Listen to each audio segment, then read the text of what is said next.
2 guests. We usually do 1, but we want to do 2, which is 2 is better. No? That's what they say. Is 2 is better different than 1. or whatever you want to call it. But we want to be more innovative. So we kind of changing. Well, they work together, so we thought we'd talk to them together. Yeah, right? and we're gonna find more about it in a very few minutes. So let me do just a quick introduction, and then you can add whatever you want about yourself. Sure. So we have Xander over here, and we have Kishore over here.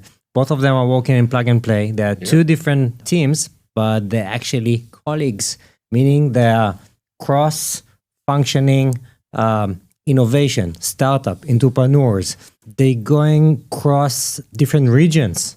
So it's not just Singapore, it's Southeast Asia, and also the far Asia, let's say, which can be South Korea, for example. Yes, absolutely. That happens too. Both of them had very interesting background. Some of that from engineering, some of that of founding companies. We're gonna find more. You want to add something beside what You hit it on the nail. I'll leave you to it. And you're both based in Singapore, right? Yes, Yep. yes, we are. And I think apart from the peaches, in the short past 2 minutes, I think that's the most number of times of the word innovation and innovative that I've heard in a single sitting. That's because we're innovative. I think so. That's what people say. Try I to don't be. know what to say about It's myself. good. It's good. Yeah. Yeah. So let's kick it off, and I want to ask you. I think I know the backstory, but how did you land in a place when you are working with startups in a place like Plug and Play? Kishore, do you want to start? Sure. Thank you very much for having me over here. So, I mean, to answer the question, right, to be very honest, I kind of just chanced upon it. When I was studying engineering, I had like no idea about the world of venture capital or, startups or anything. I was just like, oh, okay, I'll just do my engineering degree, go join a nice corporate, work some hours and then gradually move my way Typical up. Singapore. Yeah, story. typical Singaporean mindset. And then while I was in NUS, that's when I heard about this program called the NOC, which I think Xander was also part of an alumni of. Yeah. And when I joined, I was like gunning towards it. I was trying to go for it. And unfortunately, it didn't happen for me because of COVID. But that's when I started learning a lot more into startups, into the ecosystem, into what venture capital is. And my career kind of like led me into like consulting. It led me into corporate. And then I also worked at a startup. So working at a startup was when I had the hands-on experience, and surprisingly, the company that I used to work with prior to joining Plug and Play was actually a portfolio of Plug and Play. So that's when I knew, Plug and Play exists. Then when I applied to it, and here I am. I work on the Plug and Play team right now. Awesome. Yeah. In the investment part. Yes, I'm on the investment team. Yeah. No, yeah. I mean, when Kishore first joined, he was just telling us so much about the startup he interned in. I think it's called Afrones. Just sharing all his stories, and I think it's nice to see someone that's really so passionate about startups. Because for me, I mean, I started my journey being very keen in business. So for me, I do differentiate between a business and a startup. So I started my very first small business when I was about, I think, 21. I was a printing company, very typical. You're in college, you want to earn some money, so you go around finding out what the things you could do. So that was my very first venture, small printing company. And then, yes, this program and US Overseas Colleges came around. So NOC, I spent a year in Shanghai, one of the most, I would say, magical and memorable experience for me. What year was it, by the way? Sorry? What year was it? It was back in 2014. And it was memorable because that was the time when e-wallets started coming out in China. So I practically saw them shift from like cohort cash to people start paying in e-wallets. And it was great because all the players, they were throwing a lot of different vouchers at us consumers. A lot of incentives. Exactly. Yeah. Exactly. So and that's now started you my have to use journey. your face. Yeah. It is. Face. To pay, right? Yeah. Because hooked up to the wallet. Yeah, it's crazy stuff. Yeah. So you engineering to venture investing, and you already said kind of how that happened. You're just in a startup, the starting thing. But like, how has that background for you been kind of instrumental in becoming an investor? Actually, to be very honest, this is something that a lot of my friends ask me also. It's like, you ended up studying engineering. What are you doing right now? Like, how does that make sense? No? But after being in the venture capital world for a couple of years, that's when I kind of figured out, okay, so for context, right, venture capital has different sectors within the VC ecosystem itself. Like there are folks looking into fintech, there are folks looking into insurtech, there are folks looking into like crypto, etc. I focus specifically on deep tech. So the reason why that happened is because I have an engineering degree, and that means I'm naturally more interested in these kind of technologies. Yeah. Deep tech can be anything from like your hardware companies, your life science companies, for example, space tech companies. These are all companies that take a lot of years to build their R&D and then commercialize. So we already have like your fintech companies being invested in by your big VCs out there, and your SaaS companies being invested in by VCs as well. But not many players are out there investing into deep tech. And slowly the sentiment has been shifting right now. So we are seeing a lot more VCs coming into this space. I wanted to be part of that change. So coming into VC, focusing heavily into deep tech, my value add comes into the fact that I'm able to understand the engineering side of things, but I can help the founders understand the commercial side of things. Because a lot of times what happens is deep tech founders, they do a lot of R&D, but they don't necessarily know how to commercialize it. So that's where a VC who understands the technical side, but still is able to help them verbalize their business direction comes into play. And I would say that kind of helped me, understand a lot of the founders that I work with closely to help them, take out the next steps, prepare their go-to-market strategy. And also when I do investment due diligences, because at the pre-seed stages, you don't necessarily have a financial, You have nothing. you have nothing. There's no financial metrics for you to look Make it at. clear. Exactly. Yeah. Yeah. So even though I'm working in a finance industry, I'm actually assessing technologies on a day-to-day basis to see whether it's commercially viable. So it makes a lot of sense for engineers to be VCs. And I've actually seen one of the best VCs out there, proper deep tech VCs, be PhDs in their specific. Like I have a friend who's a nuclear engineering PhD holder, and he's a VC at a top tier VC firm. Yeah. Wow. Yeah, I mean, it's a good background to help actually assess the technology and, Correct. and maybe even figure out what's going on with it when it's not at a time that you're going to be looking at like their financial model. Exactly. So, Yeah, Exactly. that's why we depend a lot on people like Kishore to sometimes call through the kind of very nicely put words. When founders pitch to us, it's like, is it really legitimate? Is this really true? Yeah. So we do need backgrounds like Kishore coming from engineering. Yeah, it helps. Yeah, You can definitely. kind of Yeah. the sniff test. Yeah. It's kind of like the sniff test. It is. Yeah, it is. I'm gonna- Needs to be I'm gonna done. start calling you that. I won't say due diligence, but the sniff Sniff test is good. The I'm gonna technical, use it. technical Yeah. sniff Yeah, test. they need us for a long time. You need Sniff engineers test, to yeah. do that. Pre-seed VCs, we call it vibe check. Yeah. we Vibe take it like, hey, we go invest on base of the vibes. Yeah. Yeah. The Nice. sniff team and sniff check sounds better. I'll let you guys use it. Xander, going back to you. So Kishore told us about the engineering and the sniffing test, but you coming from the private and public sector building ecosystems, how do you find it tough, easy? What do you bring to the table in that manner? Yeah, I mean, building ecosystems is definitely always tough, especially if, let's say, we are starting from ground zero, right? I mean, there's a lot of things, a lot of different variable factors. Not always an easy job, but whenever we see like the ecosystem thriving, people seeing the value and deriving value from it, I think that's where that sense of fulfillment, achievement, and joy comes from. Because we have really built something that helps people. People see value in it. So I think at the end of the day, definitely it's rewarding.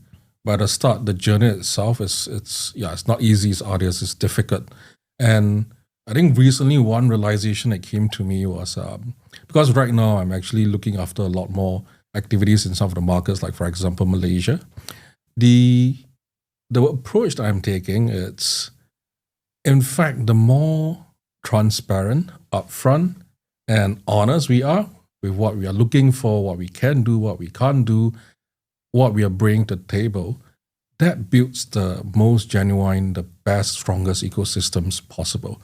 Why I say that is because I think a lot of times when we, whether it's a program or just building, generally an ecosystem, we have been conditioned to just deliver, or communicate the positives, telling you guys that, hey, this is what we are, this is what we can do, and all the good things, all sunshine and rainbows. But the key to me right now, and that's why I adopted this approach, is if we are clear, if we are just being perfectly honest and upfront, people respond the same way. They will tell us very clearly, it's like, hey, I know this is what you're looking for, but I can't do that. But you know what? I can do this instead. And we can start aligning.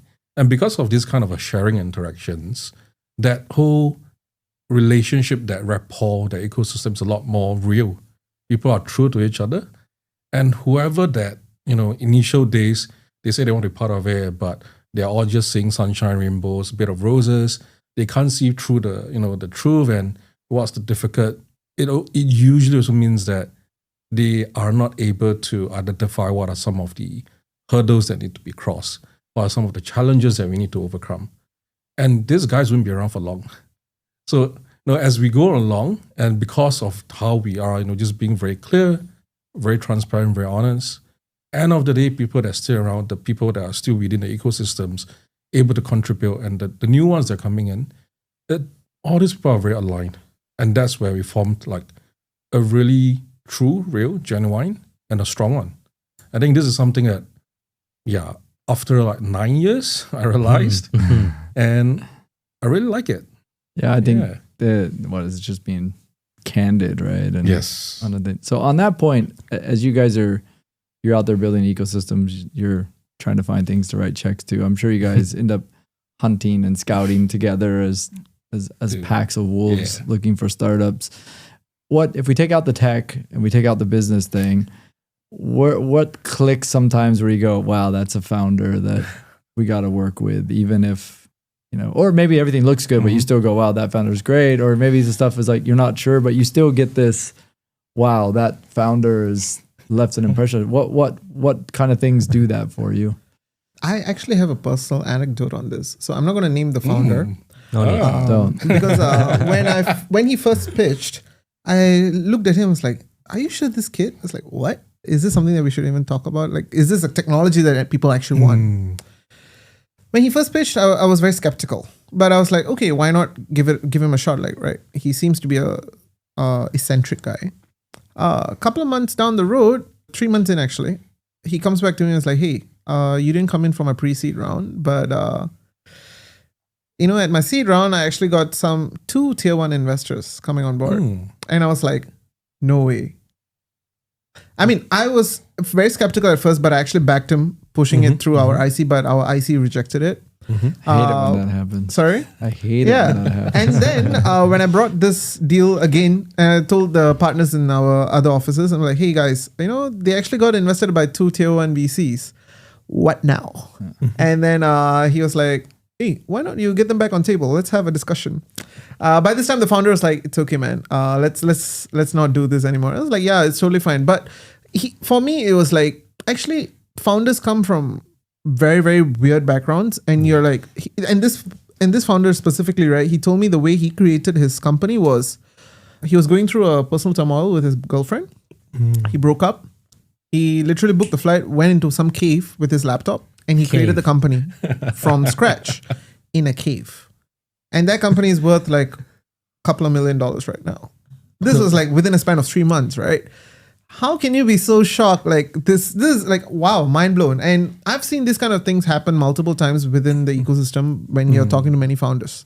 So the thing that strikes me the most when founders pitch to you is how devoted they actually are to what they're trying to build, and how crazy can they actually get with the product that they're trying to build. Because sometimes it might not really appear to you as something, wow, this is exciting. This is something that I can see commercially viable.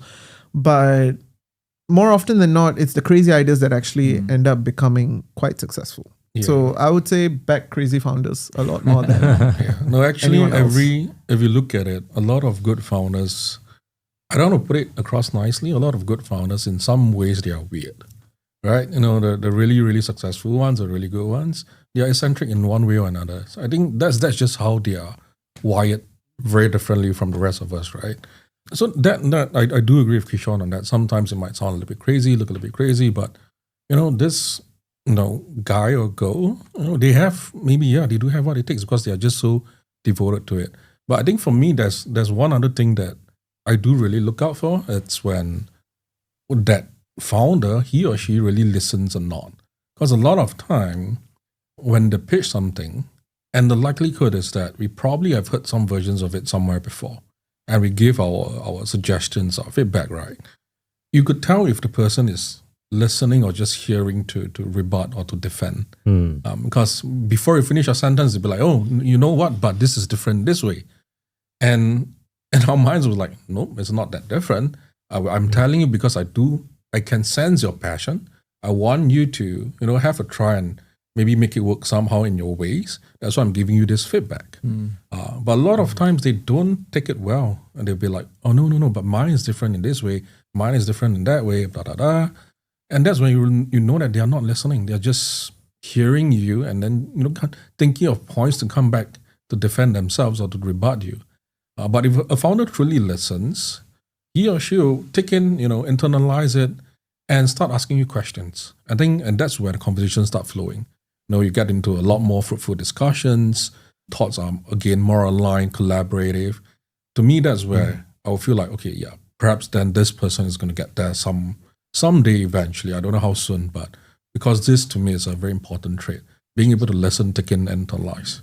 Yeah, makes sense. Do you think from investors are also not like perfect? For sure. Yeah. For sure.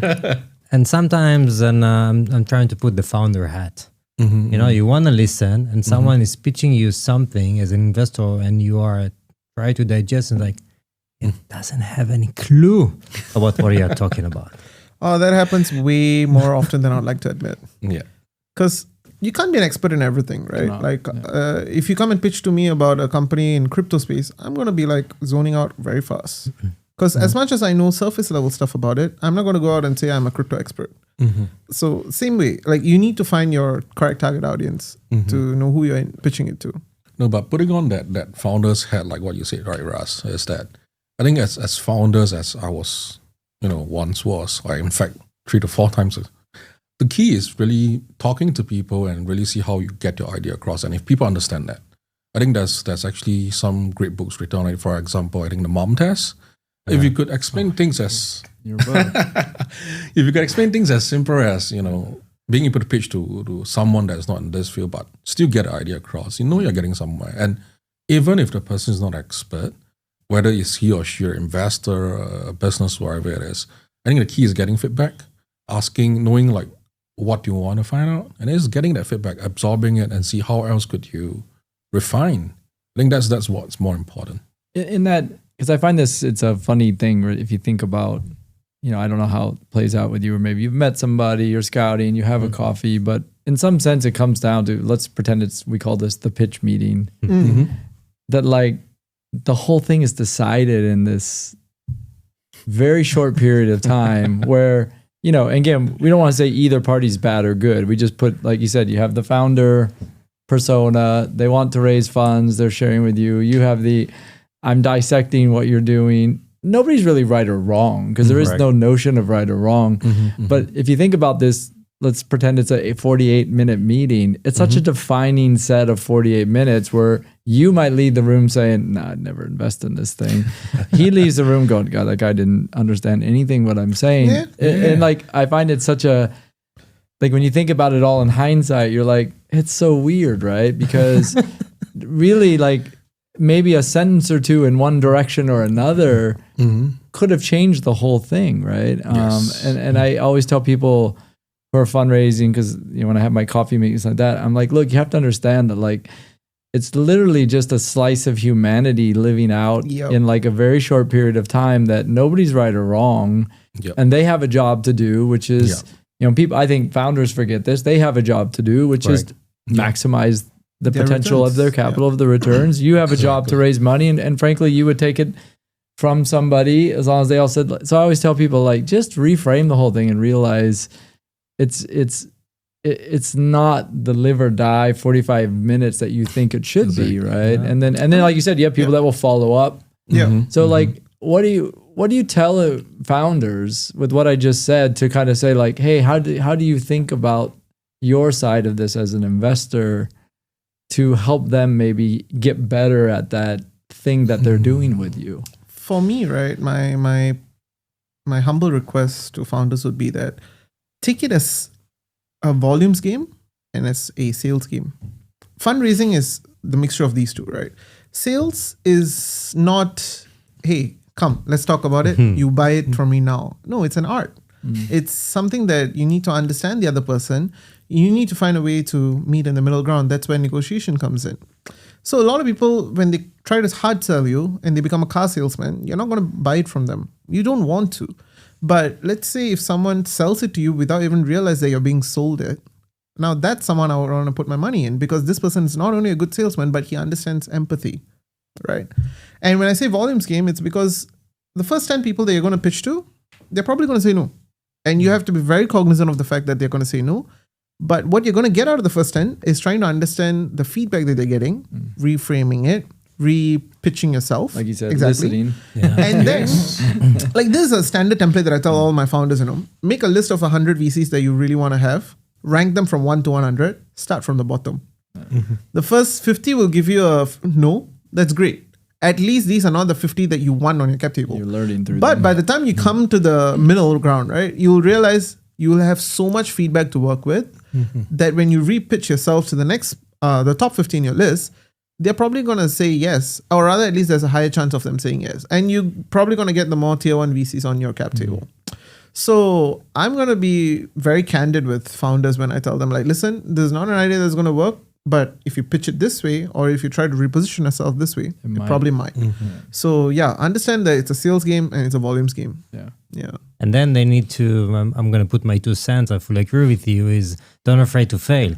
Because when you look from bottom up, it's not about failing with the first 50. It's not your failure. It doesn't mean you're not good. It means that you need to practice. Yeah. And you need to learn, like anything that you want to be in fit and shape. Yep. Same thing. But there's also a asterisk to it. If all 100 are telling you something's wrong with your idea, then maybe you might want to rethink what you're trying to pitch, right? Yeah, and back to what you said, if it's a sales process, it's no different than selling. If you're not selling, something's probably wrong, right? Yes. The price, the product, at some point you got to have enough of these signals to convince you to change, right? And that's very true. Yeah. I want to jump into the game because we're speaking about investment and find like good, founders. You see lots of different verticals and, emerging tech. What's catching your eye right now? For me? Yeah. Well, both of you. Oh, both of you. What's catching my eye? I thought you were going to say deep tech. Deep tech is a very, we're on the Generalists Podcast. So deep tech generally, yes. The things that are catching my eye a lot more specifically is probably along the lines of nuclear engineering. So the reason why I say that is because nuclear engineering has been around for a very long time and people have been using it to make warheads. But you also have like existing solutions to show you that it can be used to make energy. But the ways in which they're being made are not as safe because of your Fukushima, your Chernobyl, etc. Right? But there are smaller new technologies that are coming up which are doing SMRs, small modular reactors. These have a lot more use cases in our generation and they are not as dangerous. And the thing is, not a lot of people are educated about it. The moment we talk about nuclear, they're either, nuclear war or shit, You see the meltdown. plume in your mind, right? So we need to rethink how, because see, the world is going to use more and more energy as we are going to be developing. And if we're continuing to use fossil fuels, we are also going to suffer the negative implications of it. So if you take about look at all the other renewable or clean sources of energy, the only thing that sticks out is nuclear. Everything else has its own pros and cons. But nuclear is the only one which is able to provide you enough energy in a clean format. So why are we not utilizing it as much as we should? So there are a few companies, which I will not name here, that in I Asia? have... In Asia, not yet. Japan, yes. Japan, there are US? a few. US, a few. Okulu, Yes. I can. Okulu. Are you invested in them? Some. All right, same. I did some chips. Yeah. Yeah. I love Okulu, but Okulu is not the only one around there. Yeah, and Okulu is something that I'm really, really excited about. Are they Israeli? No, the States and Sam Altman, the one Oh, and that the one, only. yeah. He invested as well. I knew about Okulu because I know the guys who invested in them, the VC 8090 Industries. They are one of my favorite VCs in the deep tech space because they literally like imagine themselves as the Rockefellers and the Carnegies of the world, and they want to invest in companies that are able to change the industry dynamics completely.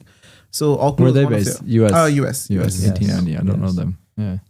because I'm just gonna add a bit on that is the AI, that needs this energy, and all the, let's say, the Magnificent Seven, they're building their own chips, and they're using their own data centers, and they say we need our own power. Yeah. We need something to make sure we can have enough to deliver whatever we want in the future. Yeah. And then they go to the nuclear.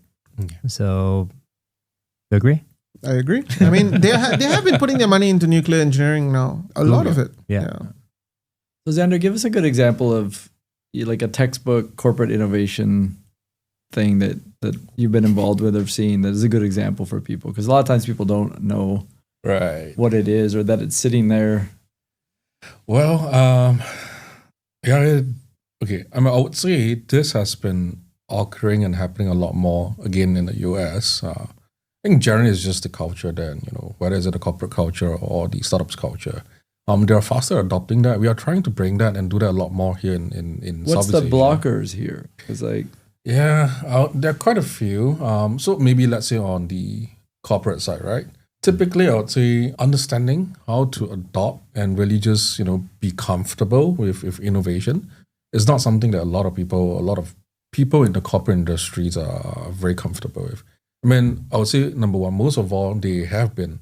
Okay, some of them, depending on company, might have been lifers, or they are going to an environment where stability is something they're familiar with. When we're talking about working with startups, working innovation, these are things that are very volatile. A lot more.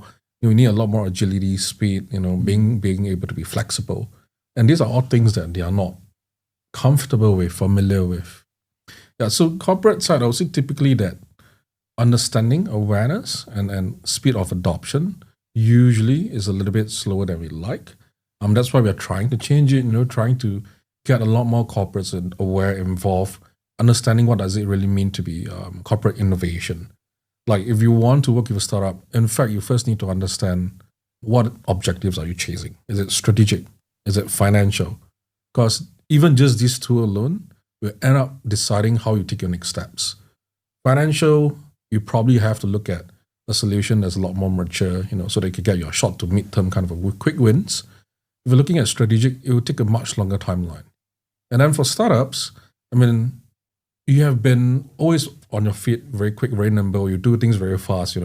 What would take place in a corporate in a month, you get it done within a week to 2 weeks. You're used to that speed. And then when you start talking to corporates, maybe say for the first or second time, number one, that sales cycle wears you out. Number two is you'll be like, hey, why are they moving so slow? Why are they not responding to me? They need to understand that it's not that the corporates don't want to. It's just because of how they are being structured, the corporates are being structured, which if the startups do well, eventually will become that.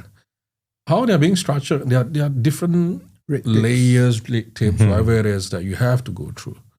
And they need to know how to work around this timeline. As a startup, as a founder, you don't talk to one and just sit there and wait. You probably have multiple conversations how it's going. Yeah, so usually it's this sort of I wouldn't call it misalignment, but just different expectations from both the startups and the corporates that ends up, making the process a little bit more difficult as well, with the inherent problems of corporates not being able to adopt it as fast and the startups moving much faster.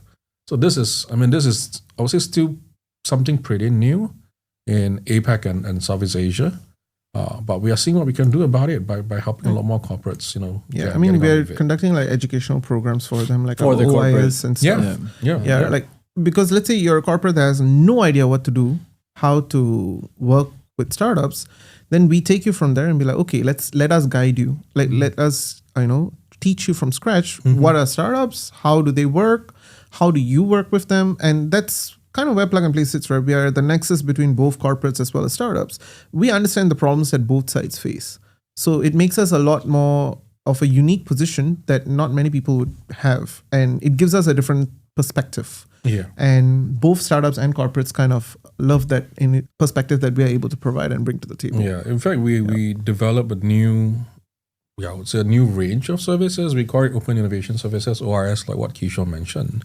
Really aimed at helping bigger companies, corporates, they are a lot earlier in their innovation journey to really drill down on things that might sound simple, like innovation vision, how to work with startups. What do we mean by, let's say, an agile process. What do we mean by a sprint? Even things like that, where to some of us maybe it's very natural, but to others who are not familiar with it, yeah, that's a process they need to go through.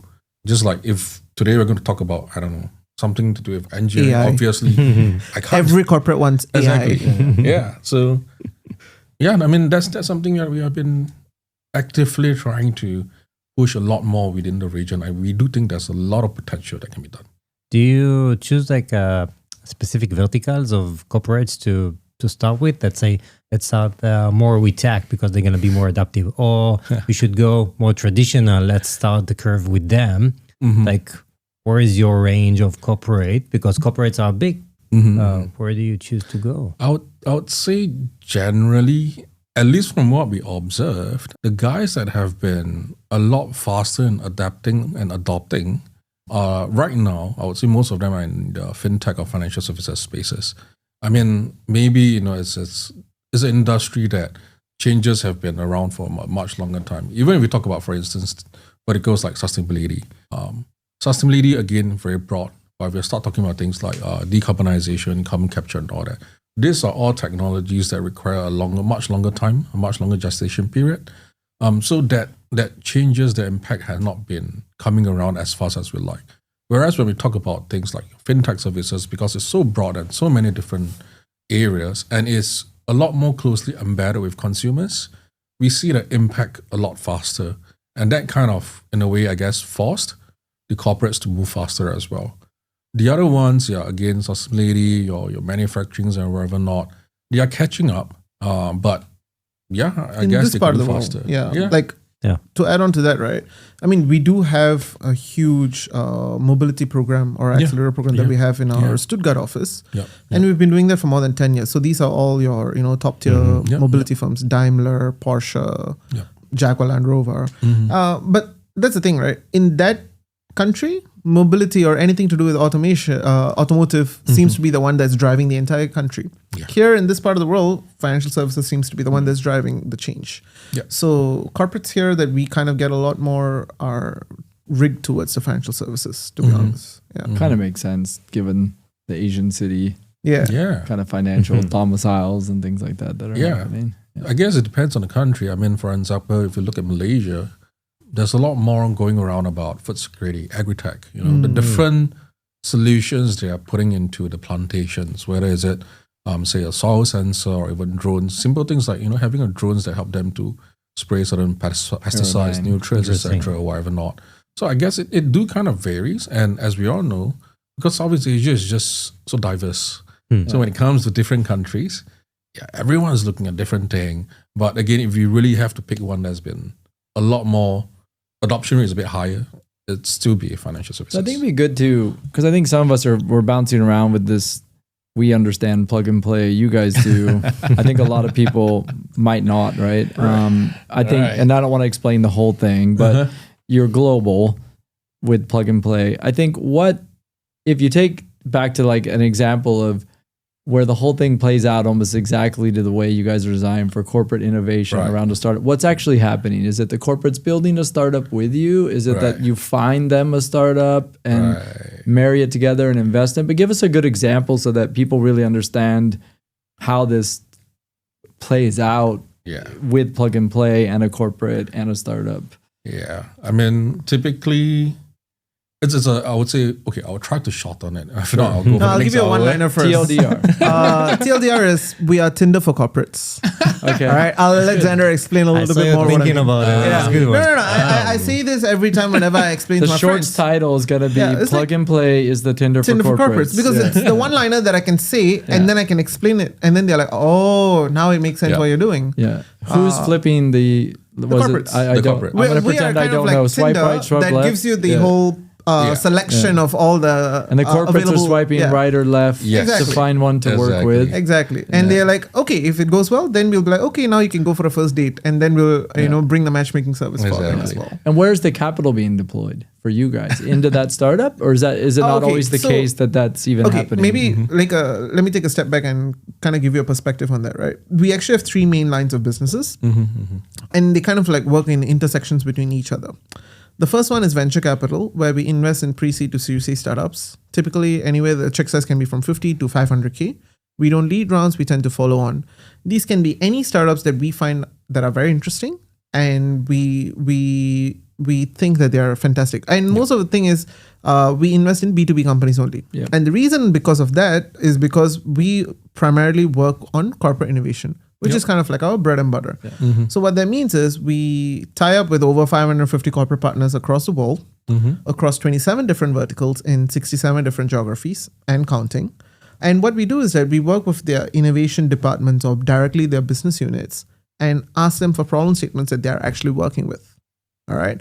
So when they give us those problem statements, the ventures team, which is basically me and another 200 of my colleagues out in the world, we go out there and we'll be like talking to the startups on a day-to-day basis, assessing them for investments, right? But if they're not investment worthy, we just don't discard them completely. We put them on our own internal repository called the Playbook. Yeah. And we use this Playbook as like our own Crunchbase in-house data software or something. And what happens is, let's say you're a corporate partner in Singapore and you're looking for a startup that's able to do something very exciting, but I can't find a startup that's able to do that in Southeast Asia. However, there's a startup in Germany that one of my colleagues is already connected with. I will go up internally and be like, hey, so-and-so in German office, can you help me connect this startup to our corporate partner here in Singapore? And then we'll connect those startups to the corporate partner. And the last one is our Accelerator and incubation programs that we do for different geographies across different verticals.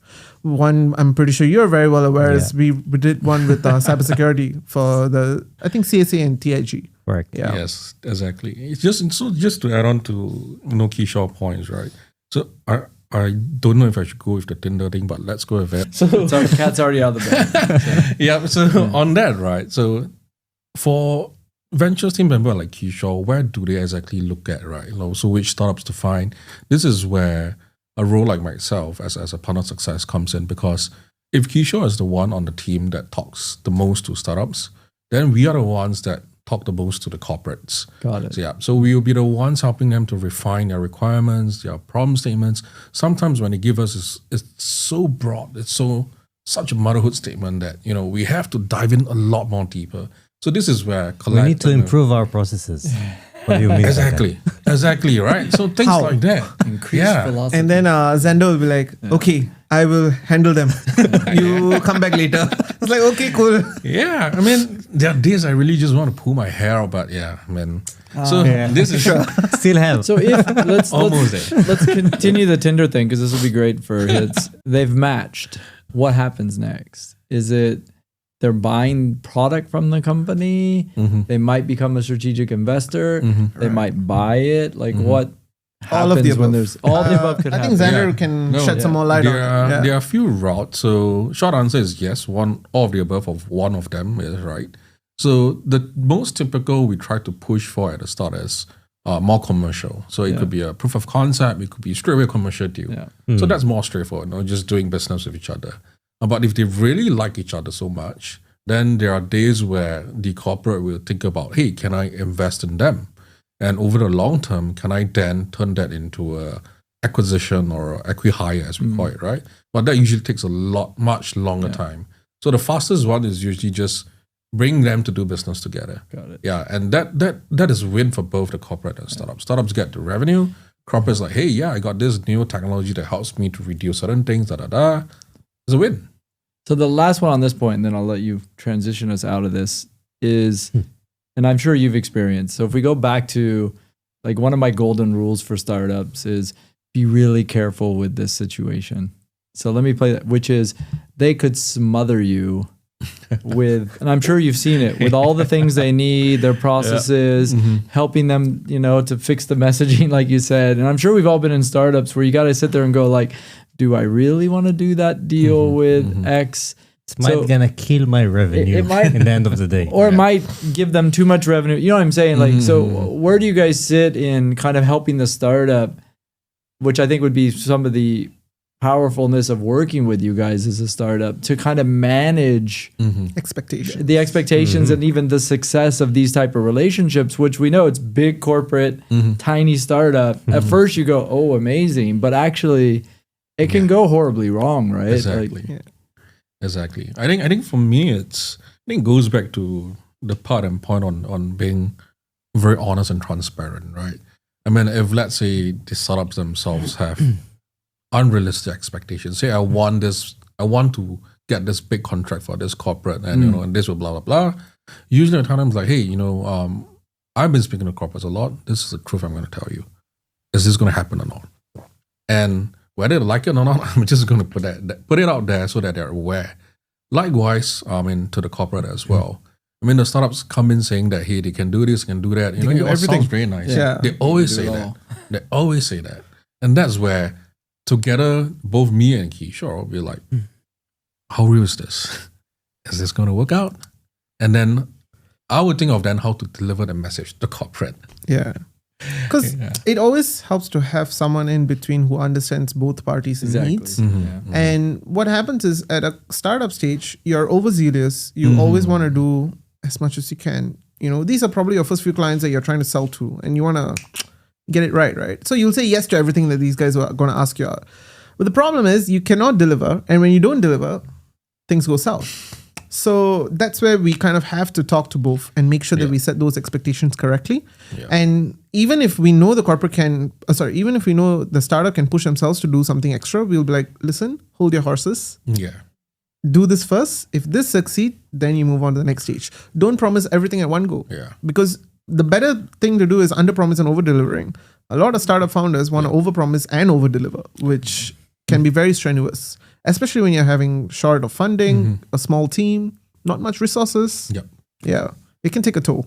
Yeah. No, we have to find a balance. Sometimes we do discuss and say like, because startups can be a lot more nimble and flexible, right? And we feel like maybe as long as they have the core technology, it could be adapted to a certain use case. But there are days where we just sit down and discuss like, hey, is it worthwhile for them to do that for the corporate or not? If it's not, then we need to be able to tell the startup the truth. At the same time, go to corporates like, hey, I know this startup is good, but they are good for this use case. Well, your other use case, let us find something else. Yeah, we don't want to stretch it so much that at the end of the day, both sides loses out. I mean, it doesn't do anyone any good. Yeah, and I would think for these startups, your guys' experience and being in that situation numerous times is incredibly valuable for them to kind of tamper expectations or frame it up right versus them on their own trying to work with a corporate, so that's probably a good thing for people to realize where the benefits are. So Exactly. cool. Yeah. That's what we tell them every day.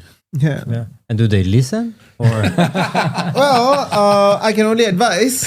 Whether you want to listen or not, that's up to you, right? Yeah. Sometimes startups can be like teenagers. They don't want to listen to you.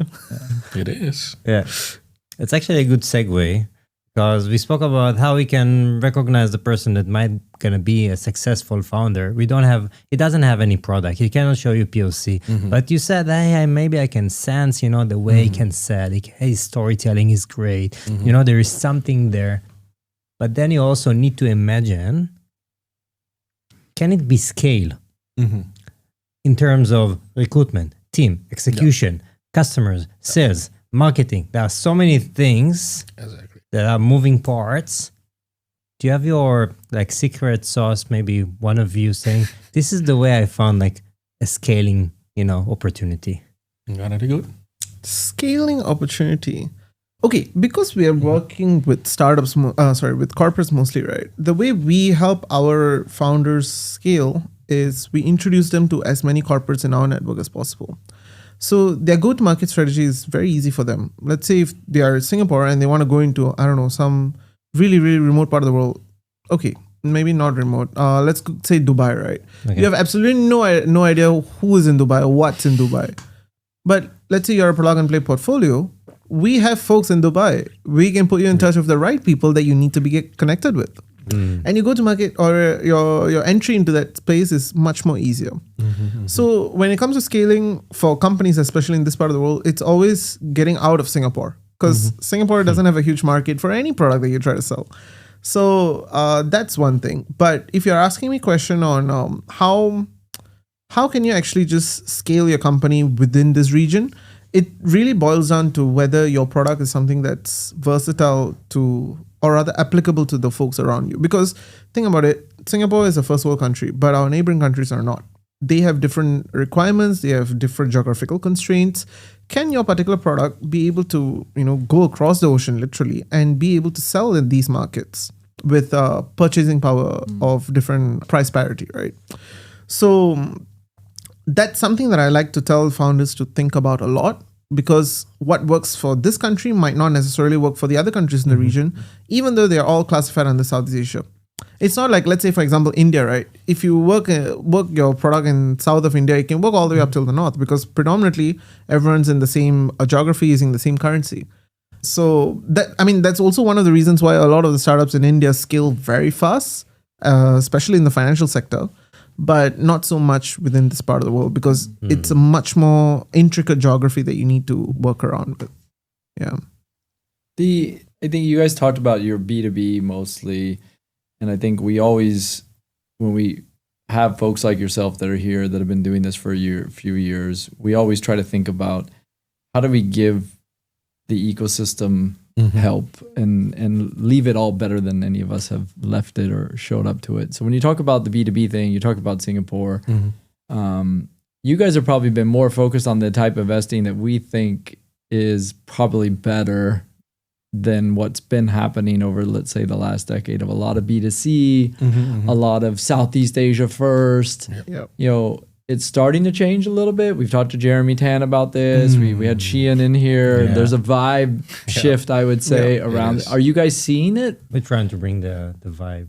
Yeah. The vibe. Do you see the shift, and do you think Global it's improving? from day one. Yeah. Global from day one, you think, from Singapore? Yeah. Yeah. No, for sure. Because Singapore market. But that's itself, not what most people say, right? Like, no, because Singapore as a market is too small, and that shift to B2B, I fully agree. Because for the past decade, or maybe let's say at least 7-8 years ago, a lot of technology solutions have been very consumer facing. That's where your platforms, your marketplaces, everything flourished. But we have reached that saturation point where if you come up with another e-commerce or re-commerce platform, nobody's going to buy it. It's well served enough. And at this point, we need to go beyond that. What additional impact can we bring about? What can we do better that will really have a much more sustainable impact or a much bigger value delivered to the ecosystem? And that's why I think, whether it's in terms of deep tech or is it commercializing researchers, technologies from, let's say, universities, institutions, that is taking a huge part of a lot of conversations these days.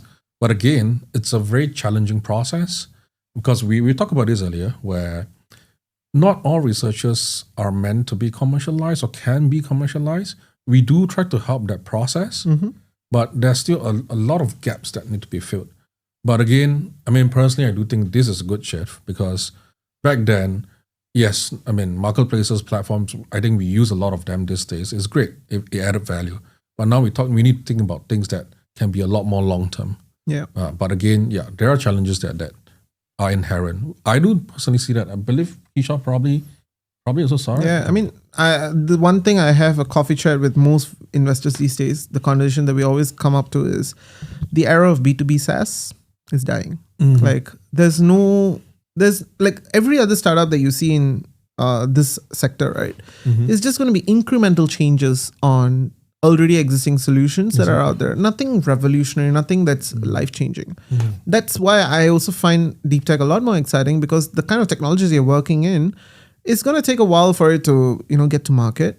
But when they do, it's going to be so disruptive. Yeah. And that is also very necessary to the way we live life. Exactly. Think about flying cars. We thought about it a long time ago, but have we commercialized it yet? We're still getting there. We are getting there.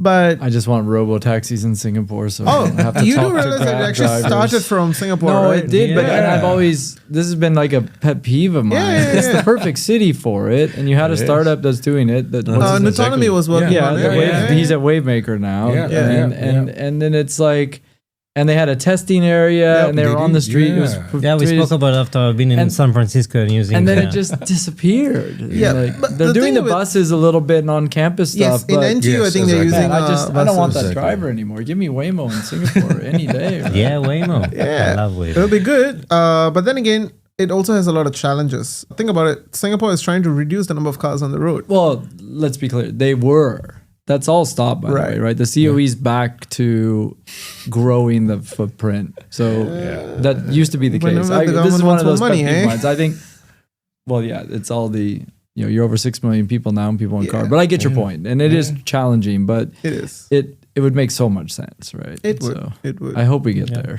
Like eventually. We will, fingers crossed. Give me Waymo and I haven't been on it. But I want to be back to what Kishore said because I was thinking about I'm thinking from the founder perspective. It's the cat and mouse game because VCs are like, give me revenue, show me fast, go deliver. But like, no, I'm doing deep tech. It's taking time. Be patient. It's like, you agree? Give me more capital. I agree. And that's the reason why there are deep tech specific funds that are coming out because they've come to realize that the ones that have produced the most IRRs in the past 5-10 years are deep tech. If you take a look at the number of I think Y Combinator came up with the list of technologies that they want startups to be doing. Half of it was AI.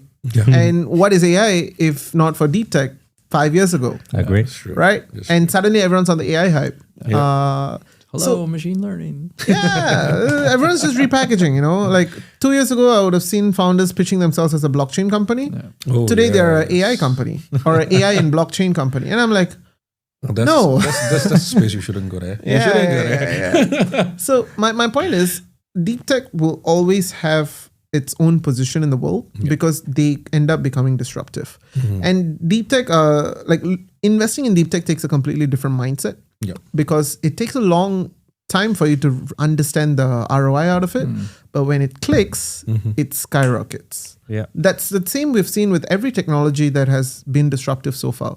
Think about your silicon chips, your internet when it first came out. It was such a capex heavy industry to set up, right? Yep. But when it picked up, everything came into play. And then you have your cars, one of your first earliest deep tech that we've ever seen in the world. If you were to go before that, it's probably steel, the manufacturing of steel. No. So with every decade or with every century, you're seeing more and more deep tech paving the way for the next revolutionary products that are coming out there. And we need to think about how future would be 50 years down the road, not just, I'm going to get money in the next 5 years. Yeah. But that's why I do also think like for deep tech, it's necessary to have people who understands it. A lot of people, I think it's a lot easier to become a VC these days than it was 5-10 years ago. But do you really have that technical knowledge and the background or the understanding? I think we all know that from Silicon Valley itself, when it was first so-called born or when it's formed, actually came from military kind of a background and with universities there. Yeah. So that's how he actually evolved. It's not like, it's just not because someone with a lot of money went there. No, it's not. It's really having that technical pairing with the need for this kind of you see it here with A-Star and stuff like that. Like Singapore's thought deeply about this. Yeah. We do have deep tech specific funds here as well. Yeah. And we conduct Switch yearly. Honestly speaking, that's an amazing event where, for the 3 days, you get people from all over the world coming in and talking about deep tech. Yeah. Yeah, it's an amazing place. Yeah. Rob? Yeah, we need to because I think with two people, the time always goes faster. This was fun. There's a lot more I want to talk about, but as always, we run out of time. How do we want to do this? Second episode. Huh? Yeah, we need a part two. Part two. So, we always have questions we ask all of our guests. Some of it is just why you're in Singapore and how you're here, but you guys are already here. We kind of skipped over that. But like these two, we'll ask you both. So what would you go back in time and tell your 20-year-old self? That was just a few years ago. Okay. Yeah, that's I'm not that young. When you have you should ask him this question. Old guys like us. Like you can even go earlier if you want. Like, what do you know now that give yourself some advice? If there's not enough of a time frame in it, we can. Yeah, I mean, if I was my 20-year-old self, probably I just came out of military service, like fresh out of it, right? I would probably tell him that you should probably just, spend 1 or 2 hours every day just trying to read up on something new, not just, have that happy-go-lucky mindset. Because I realized the power of compounding not just works with finance, but it also works with understanding things and knowledge generally. Everything. I'm going to be very candid here. Everything that I learned in university, I don't remember much of it, right? Because you study in university just to pass the exams. You don't study to understand or what it is. But when you study things that you really love, like if you just read it like 1 hour a day or something, down the road, you will start actually making a lot of inferences and you start interlinking things between one another. And that has kind of helped me a lot when I'm doing my work right now, because things that I probably studied a year ago on some random news article, and then I see a startup today, I'm like, oh my God, that makes a lot more sense now. Why are they doing what they're doing? So I would just say, continue reading a little bit every day, and that helps. It's okay. You're not too late. You're not too late. I told you that a year ago. Still Good that you're compound. doing it. Yeah. No, but it's before I go on my sharing my thoughts, right? I do agree. I mean, I do read up on a lot of different topics, because a lot of people, I think, they like to read one single topic. But the fact that I think reading across a few, it's fun. At the same time, you get a lot more creative. You get a lot of different thoughts. And one day, you don't know when, you will just all piece together and realize that, wow, I came across this somehow, or this idea pops up because you've just been reading across so many different topics. It gives you a lot of different thoughts, creativity. That is like mental exercise. I mean, to me at least it is. And I mean, if I'm going to tell my 20-year-old self, I think, I was thinking about it, and maybe I'll tell myself to be a lot more shameless. I mean, in a good way, because I think when we're 20-year-old, a lot of us is be like, oh yeah, because I don't know this, because I don't know that. So we're a little bit more careful. But the honest truth is that I think a lot of people are still figuring things out. And just like every one of us, so we can afford to be a lot more shameless and put ourselves out there and just, go for everything, absorb it. That will become all very colorful stories and experiences to tell. Yeah. Yeah, I heard a good one today, exactly said, where the guy was saying, imposter syndrome, and you think, and he goes, literally the only difference between you and the guy that pretends to be confident and doesn't have the imposter syndrome is he's just pretending to know what he's doing. Yeah. And he just does it. Fake it till you make it. Yeah. So Works every time. In Israel, it's worked very well. Really? Yeah. So I think it's to your point. It's just like, hey, I got to try things. I got to be bolder. So, all right, cool. Afterwards, I will tell you a joke. It's too long one. I want to get in it. Yeah. What do you do for your physical, mental, Physical health, mental health. Yeah. Well, recently we've started to go for walks together as a office. Both of you? No, not that's just too romantic. As a group. Like, Glad so you clarified it. yeah. As a group.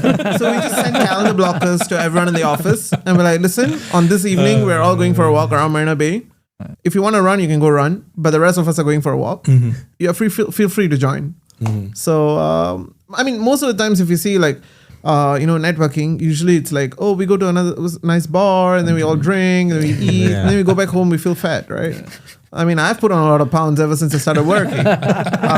So we're trying to change that. So one of my friends in the VC space, she actually created this thing called netwalking, and they got like a bunch of VC folks, some startup founders, and then they all just walked. Nice. And they were just chatting. So at every checkpoint, the group will be reshuffled.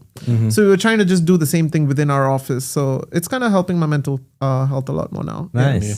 We will walk, and we are thinking about one day eventually walking to our bar. So that's where we're at. They kind of bring the mix of both Best worlds. of both worlds, right? Yeah, exactly. Combination event. Exactly. So the walk really helps. I think it's always nice to take a walk, just chat. Might not necessarily be about work, just catching up.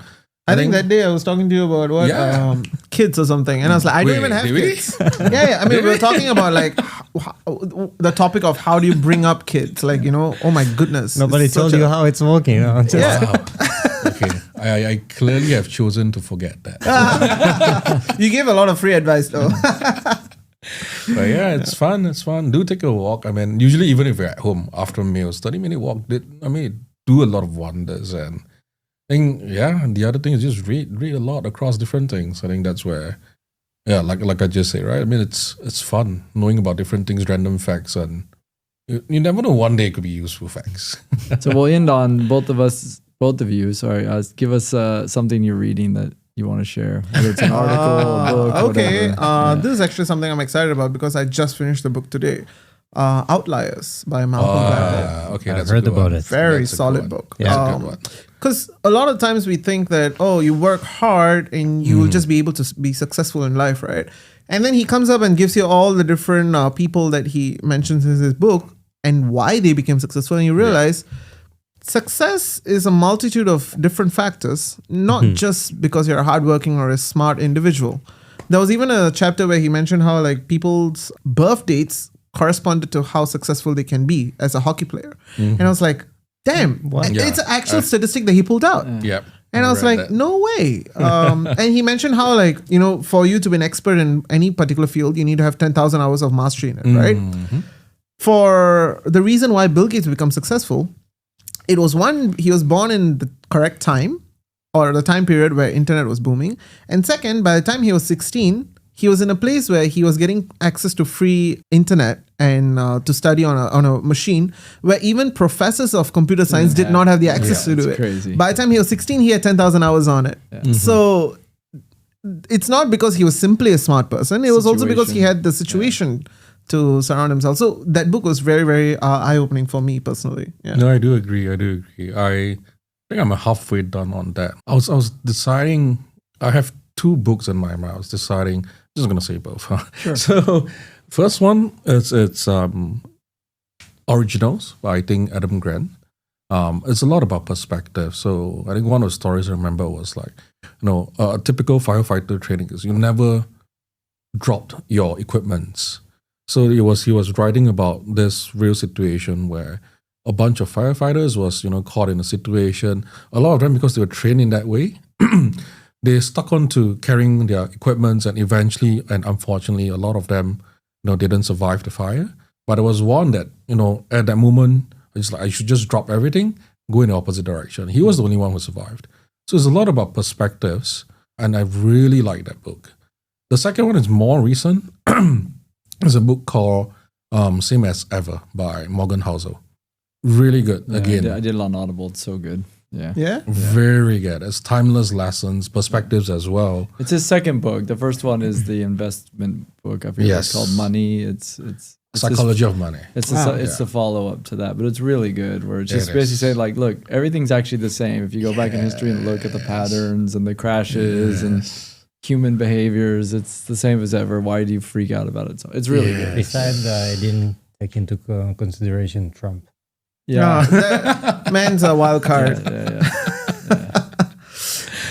Situations are different 3 days later. Yeah. No, green. that's It was right. green It's, again. it's a great one. Yeah, it's a great one. Awesome. Those are good recommendations. Cool. Yeah. Well, we got to wrap. Thanks, guys. This is fun. Thank you. Thanks Lovely. for Thank you it for was having fun. us. Yeah, the banter, thanks. and thanks for giving us a good soundbite with the Tinder for corporates. This is I never gonna go used well. Tinder, so I'm trying to imagine. Are you sure? yeah.